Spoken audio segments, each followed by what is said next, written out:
Hello नमस्कार and welcome to study IQ my dear friends. मैं हूं Prashant Mawani. I hope you are doing good. आज के डिस्कशन की शुरुआत करना चाहूँगा दलाई लामा के एक इंटरेस्टिंग कोट के साथ। Be kind when ever possible, it is always possible. बहुत ही ईजी टू अंडरस्टैंड कोट है। हमारा जो एक जो हम कहते हैं कि हमारा बिहेवियर जो है, हमारा बर्ताव जो है, वो बहुत ही काइंड होना चाहिए जब भी पॉसिबल हो सके। और दलाई लामा ये भी कहते हैं कि इट इज़ ऑलवेज पॉसिबल। ये चीज़ हमारे हाथ में है। डियर फ्रेंड्स, 20 जून 2020 का जो लेक्चर है सैटरडे था, और उस दिन मैं ये पर्टिकुलर लेक्चर को रिकॉर्ड नहीं कर पाया था बिकॉज आई वॉज अवे। तो एनीवे आज ये लेक्चर मैं ख़ास इसीलिए लेकर आया हूँ ताकि कंटिन्यूटी जो है वो मेंटेन रहे। 3 इंपॉर्टेंट आर्टिकल्स मैं आपके साथ डिस्कस करना चाहूँगा, लेकिन उससे पहले स्टडी आईक्यू ने एक स्मार्ट कोर्स लॉन्च किया है। भारत की बेस्ट फैकल्टीज़ ने मिलकर इस स्मार्ट कोर्स को डिज़ाइन किया है।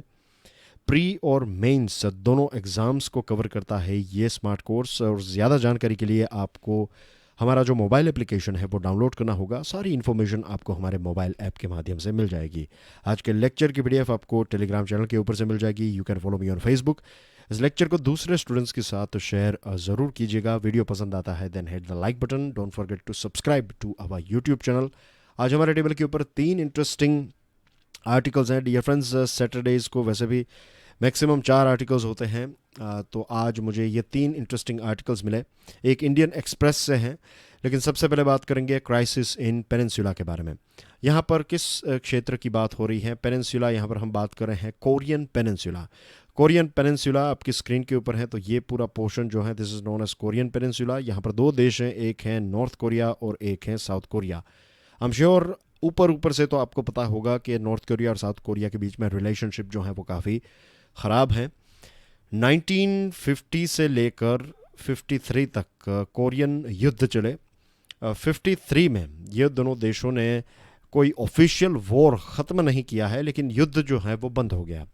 उस टाइम पर यूएसएसआर जो है वो नॉर्थ कोरिया की मदद कर रहा था और साउथ कोरिया को यूएसए से मदद मिली। तब से लेकर आज तक रिलेशनशिप बहुत ही ख़राब रहे हैं। बहुत सारे अप्स एंड डाउन्स हमें देखने को मिले हैं। और लेटेस्ट ये टॉपिक इसलिए न्यूज़ में है क्योंकि आपकी स्क्रीन के ऊपर जो एक खूबसूरत सी पूरी एक कांच की बिल्डिंग जो है, ये बिल्डिंग का नाम था जॉइंट लायजन ऑफिस। ये नॉर्थ कोरिया और साउथ कोरिया के बीच में बातचीत करने के लिए एक ऑफिस थी। इस ऑफिस को डिस्ट्रॉय कर दिया है नॉर्थ कोरिया ने। Can you believe it? North Korea ने विदाउट आस्किंग एनीथिंग इस पूरी बिल्डिंग को ही उन्होंने डिस्ट्रॉय कर दिया, ब्लो कर दिया, बॉम्ब से उड़ा दिया। नॉर्थ कोरिया ने फिर से एक एग्रेसिव पोस्चर, एक एग्रेसिव स्टैंड लिया है। और नॉर्थ कोरिया ने तो यहाँ तक की धमकी दे दी है कि युद्ध के लिए भी हम तैयार हैं। अगर ऐसे ही आप करते रहें तो हम आपके साथ युद्ध करेंगे। आपके साथ यानी कि साउथ कोरिया के साथ युद्ध करेंगे। डायरेक्टली इनडायरेक्टली यूएसए को भी एक बहुत बड़ा चैलेंज दे दिया है नॉर्थ कोरिया ने।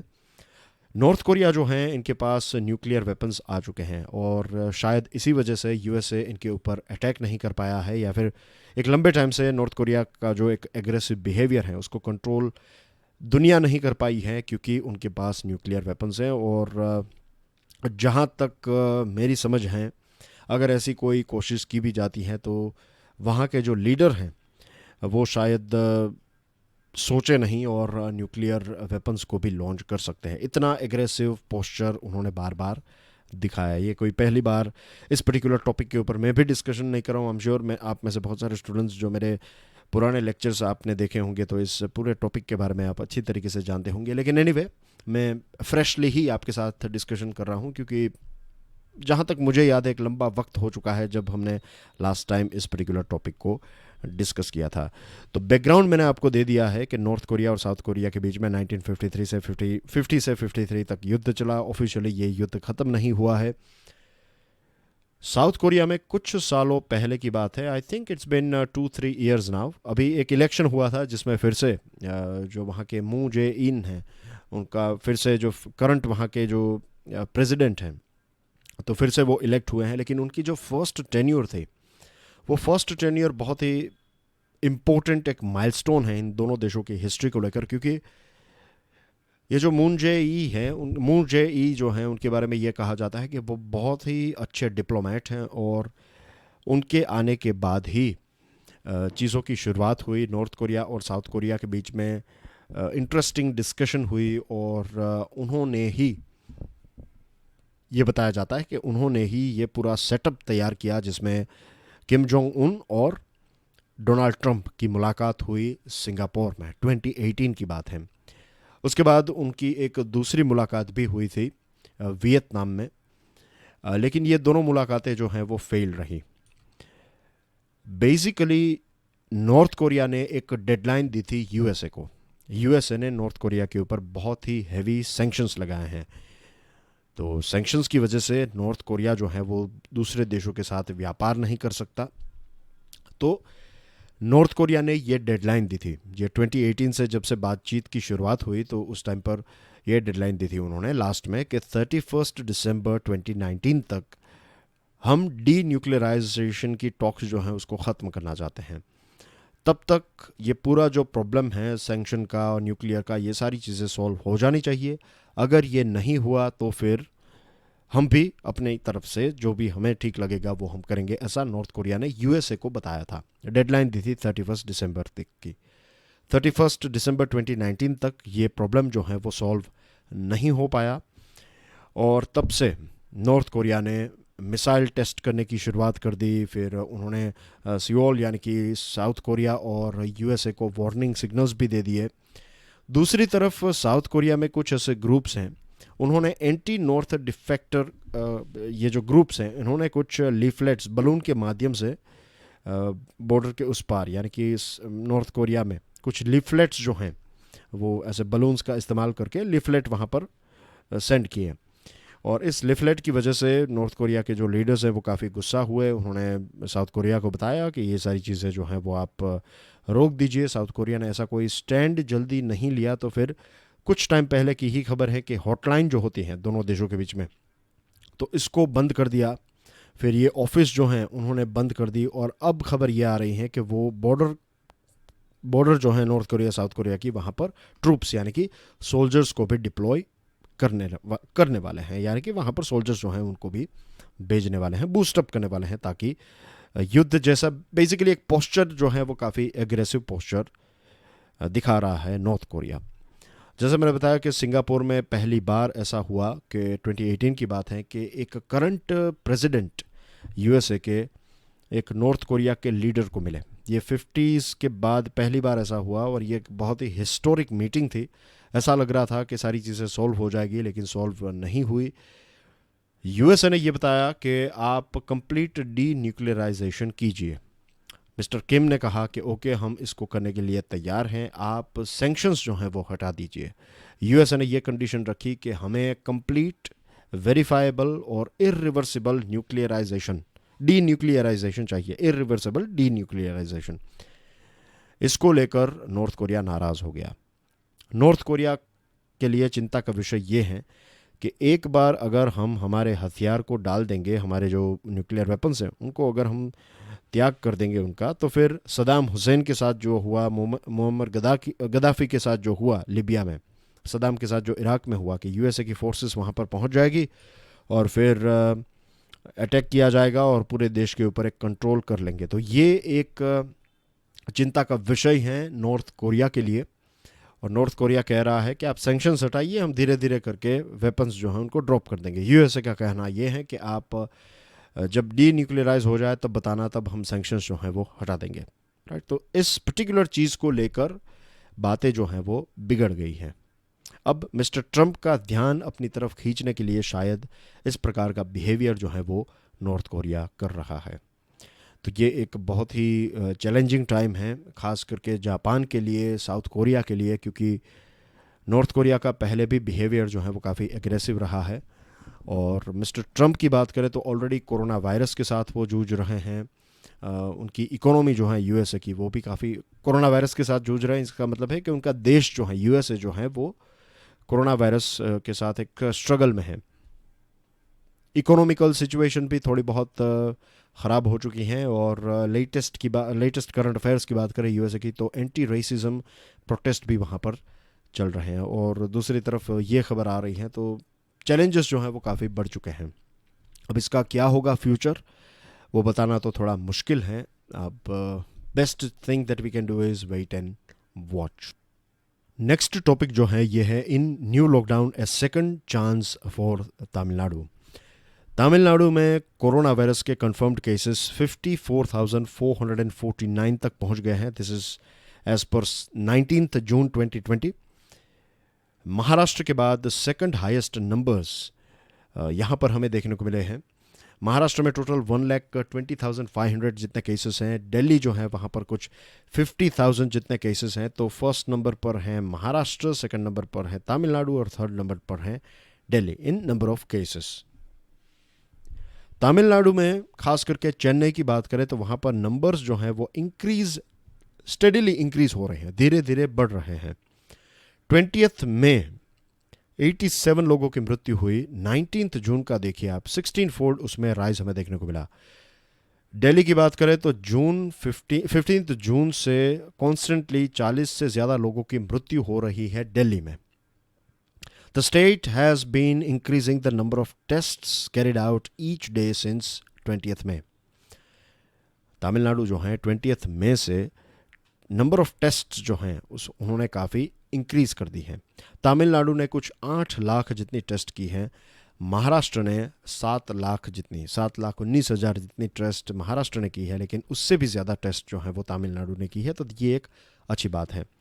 Test positive rate, which has been steadily increasing since 1st June, reaching a peak on 9th June with 12.7%, has been reducing since 14th June when the number of tests each day has been climbing. It was 8.5% on 17th June. यहाँ पर एक मैंने खास करके ये paragraph इसलिए पढ़ा है क्योंकि इसके ऊपर एक प्रोफेसर साहब हैं। प्रोफेसर ने एक बहुत ही इंटरेस्टिंग बात बताई है। यहाँ पर देखिए, टेस्ट रेट जो है वो स्टेडीली इंक्रीज हुआ है 1 जून से। ऐसी ये लाइन जो है वो हमें बता रही है। ये लाइन का कहना क्या है कि 1 जून से टेस्ट पॉजिटिव रेट, यानी कि आपने 10 लोगों को टेस्ट किया तो उसमें से 2 लोगों का कोरोना हुआ, तो ये हो गया आपका टेस्ट पॉजिटिव रेट, राइट, कि 20% जितना आपको यहाँ पर देखने को मिला है टेस्ट पॉजिटिव रेट इस एग्जाम्पल में। ये वाला एग्जाम्पल जो इसकी बात कर रहा हूँ मैं।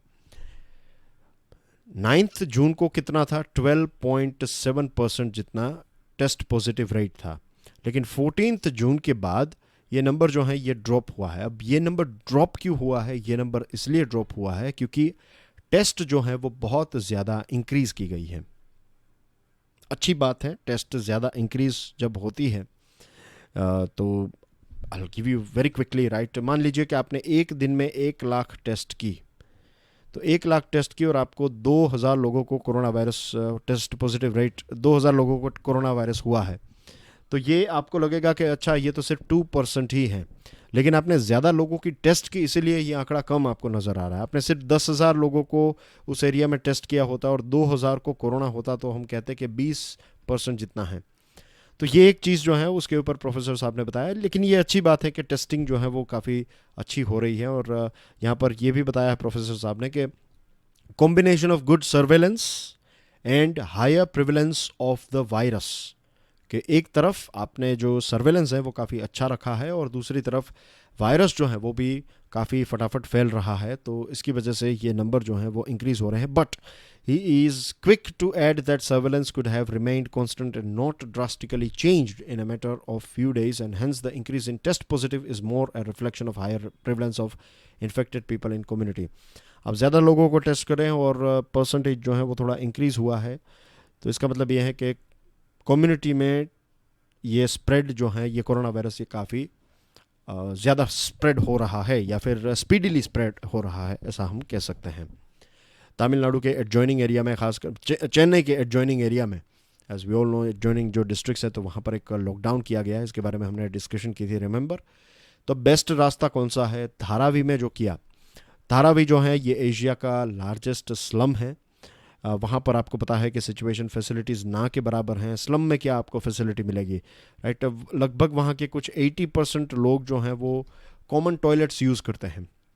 अब सोचिए कि इतना इन्फेक्शियस ये जो कोरोना वायरस है वो वहाँ पर ईज़िली किसी को भी हो सकता है, लेकिन वहाँ की जो लोकल अथॉरिटी है उन्होंने काफ़ी अच्छी तरीके से परफॉर्म किया। उन्होंने डोर टू डोर सर्वेलेंस किया और काफ़ी सारा सेटअप उन्होंने तैयार किया।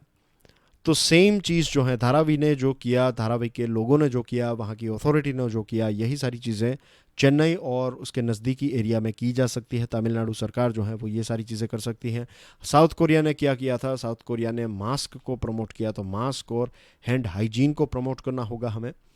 तो इससे जिनको नहीं हुआ है उनको हम बचा पाएंगे, जिनको हो गया है तो उनको क्वारंटीन करना, उनको बेस्ट जो भी पॉसिबल ट्रीटमेंट है ये प्रोवाइड करना। तो ये सारी चीज़ें, और ऊपर से टेस्टिंग जो है उसको कंटिन्यूस हमें रखना पड़ेगा, door to door aggressive testing और क्वारंटीन, यही इसका एक रास्ता है। Moving on to last article of the day, ये इंडियन एक्सप्रेस में से मुझे मिला, काफ़ी इंटरेस्टिंग आर्टिकल मुझे ये लगा और थोड़ा आउट ऑफ द बॉक्स भी है। जिस प्रकार से चाइना ने हमारे साथ एक एग्रेसिव बिहेवियर किया है, इससे पूरे देश में एक हमें गुस्सा देखने को मिला है। हमारे देश के लोग जो हैं वो काफ़ी नाराज़ भी हुए हैं चाइना के इस बिहेवियर से। एक लंबे टाइम से चाइना का इस प्रकार का बर्ताव रहा है। इससे पहले हमारी जो डिस्कशन है उसमें भी हमने डिस्कशन किया था कि कैसे उन्होंने चाइना पाकिस्तान इकोनॉमिक कॉरिडोर बनाया। उस टाइम पर भी भारत ने बताया था कि ये गलत है, लेकिन फिर भी उन्होंने हमारी बात नहीं मानी। हमारा अक्साई चीन जो हैं, राइट, वो भी उन्होंने, उनके पास है फ़िलहाल, ये जो युद्ध हुआ था 1962 में, तो तब से उनके पास है, वो वापस लौटा नहीं रहे हैं। अब उनको और ज़्यादा ज़मीन चाहिए हमारी। तो इस प्रकार का ये जो उनका एक बिहेवियर रहा है, चाइना का एक एग्रेसिव बिहेवियर। फिर मसूद अज़हर की बात करें, बट न्यूक्लियर सप्लायर्स ग्रुप जो है NSG, तो NSG में भी भारत की एंट्री नहीं होने दे रहा है। तो एक बहुत बड़ा दुश्मन है हमारा चाइना। और यहाँ पर चाइना ने जो एक बर्ताव किया है उससे सबसे बड़ा नुकसान अगर किसी का हुआ है तो वो हुआ है चाइना का। चाइना ने पूरी दुनिया को ये बता दिया है कि आप हमारे ऊपर भरोसा नहीं कर सकते।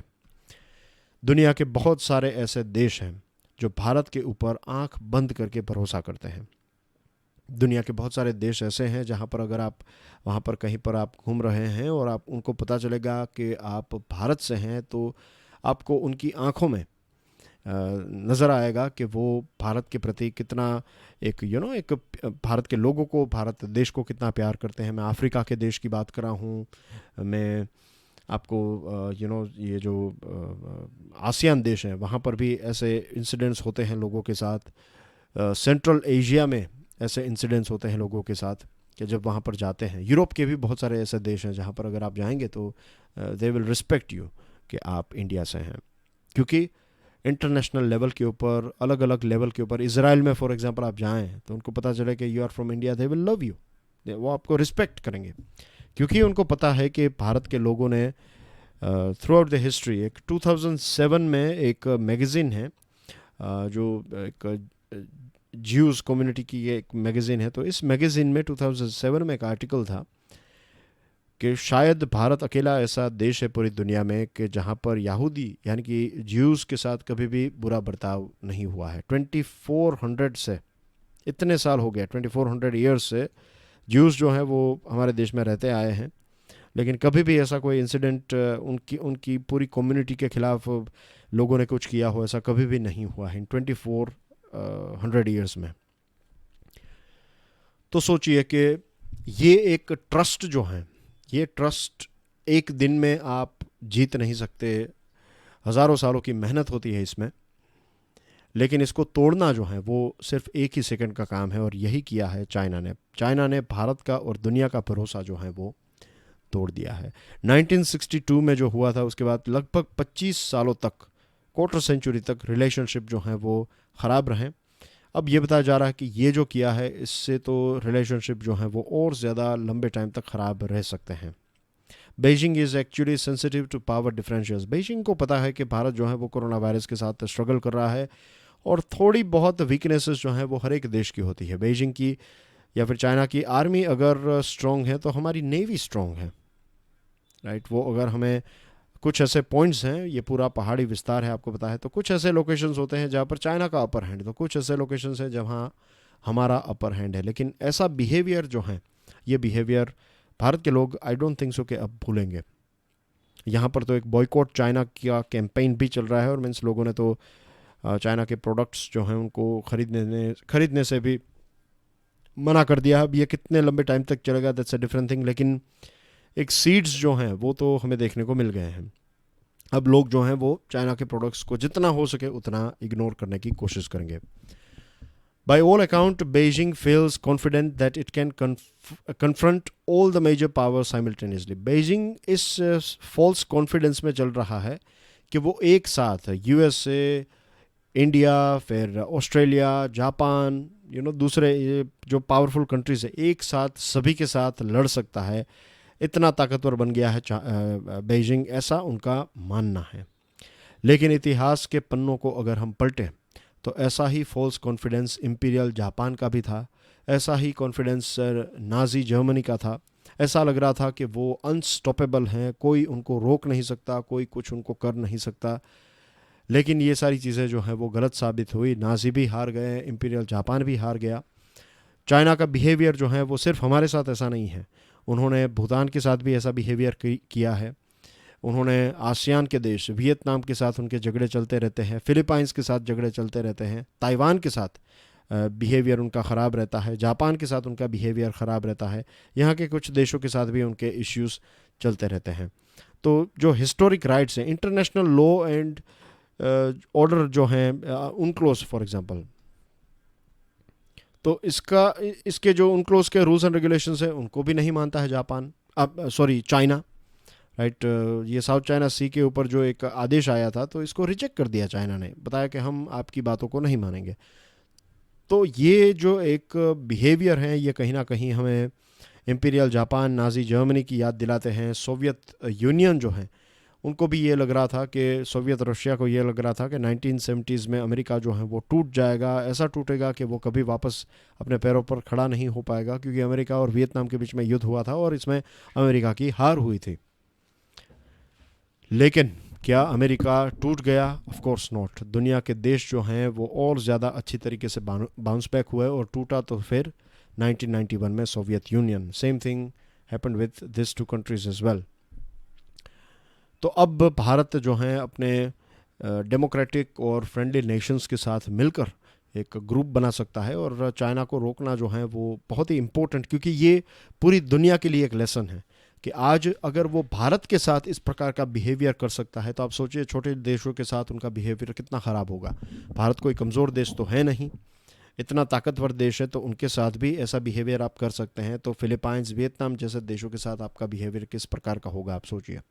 उनकी बोट्स को डुबा देते हैं ये चाइनीज़ नेवी जो है वो, इस प्रकार तक उनको मीन्स उनके ईगो को हर्ट करने की, उनका जो सम्मान है, नॉट ईगो बट उनका जो एक उनकी प्राइड है, उसको हर्ट करने की कोशिश की जाती है। तो ये सारी चीज़ें तभी बंद होगी जब पूरी दुनिया के लोग जो हैं वो मिलकर एक आवाज़ में इनके खिलाफ आवाज़ उठाएंगे, क्योंकि ये सिर्फ हमारी बात नहीं है, ये पूरे कायनात की बात है। That's everything as far as articles are concerned. अब बात करते हैं न्यूज़ आइटम के बारे में। प्राइम मिनिस्टर साहब ने एक ऑल पार्टी मीटिंग की और इस ऑल पार्टी मीटिंग में जो दूसरी पॉलिटिकल पार्टीज़ के लीडर्स थे उनके साथ मिलकर डिस्कशन की। तो ये भारत की एक यूनिटी है। जब कांग्रेस, बीजेपी, ये सारी चीज़ें चलती रहती हैं पॉलिटिक्स में, लेकिन जब भारत देश की बात आती है तब सारी पार्टीज मिलकर एक आवाज़ में भारत के प्रति, देखिए तृणमूल कांग्रेस के जो ममता बनर्जी है, एनसीपी के शरद पवार, सोनिया गांधी जी, तो सभी ने ये बताया कि वो भारत सरकार के साथ हैं। भारत के जो जवानों ने सेक्रीफाइस दिया हमारे देश के लिए, अभी 20 जितने हमारे जवान जो हैं वो बैटल कैजुअल्टी हो गए, वो शहीद हो गए हमारे देश के लिए, तो उनके परिवार की रक्षा, ये सारी चीज़ों के बारे में प्राइम मिनिस्टर साहब ने डिस्कशन की। फिर तेलंगाना के चीफ मिनिस्टर के चंद्रशेखर राव साहब ने, जो कर्नल संतोष बाबू हैं, तो उनके परिवार को 5 करोड़ रुपए कॉम्पनसेशन में दिए और एक बहुत ही मान सम्मान के साथ उनका अंतिम संस्कार किया गया। उनकी पत्नी को भी एक जॉब प्रोवाइड की गई है और रेसिडेंशियल प्लॉट उनको प्रोवाइड किया जाएगा। जम्मू एंड कश्मीर में सीनियर पुलिस और आर्मी ऑफिसर्स ने एक ब्रीफिंग की और बताया कि ये 1.5 साल में जनरली ये यूनियन टेरिटरी का एक बहुत ही मीन्स ये जो एरिया है वो एक बहुत ही पीसफुल, मोस्ट पीसफुल टाइम जो है पिछले 1.5 ईयर में हमें देखने को मिला है। और 100 से भी ज़्यादा ऐसे टेररिस्ट जो हैं उनको न्यूट्रलाइज किया गया है, उनको मारा गया है पिछले कुछ 5.5 महीनों में। राज्यसभा के इलेक्शंस आ चुके हैं, 8 स्टेट में इलेक्शंस हुए थे और राज्यसभा के, तो इसमें 19 जो सीट्स थी, तो ये 8 कॉन्स्टिट्यूएंसीज 8 स्टेट्स में स्प्रेड थी। तो इसमें बड़े नामों की बात करें तो ज्योतिरादित्य सिंधिया जो बीजेपी के हैं तो वो जीत गए हैं। कांग्रेस के दिग्विजय सिंह और झारखंड के फॉर्मर चीफ मिनिस्टर और झारखंड मुक्ति मोर्चा के जो चीफ हैं शिबू सोरेन, तो वो भी जीत चुके हैं। सेंट्रल गवर्नमेंट ने ये बताया है कि रिकवरी रेट जो है कोरोना वायरस का वो 53.80% तक हो चुका है। और गवर्नमेंट ने यह तय किया है कि 1000 जितने खेलो इंडिया सेंटर्स जो हैं वो डिस्ट्रिक्ट लेवल पर खोले जाएंगे। That's everything in today's discussion. Thank you very much. God bless you all. जय हिंद।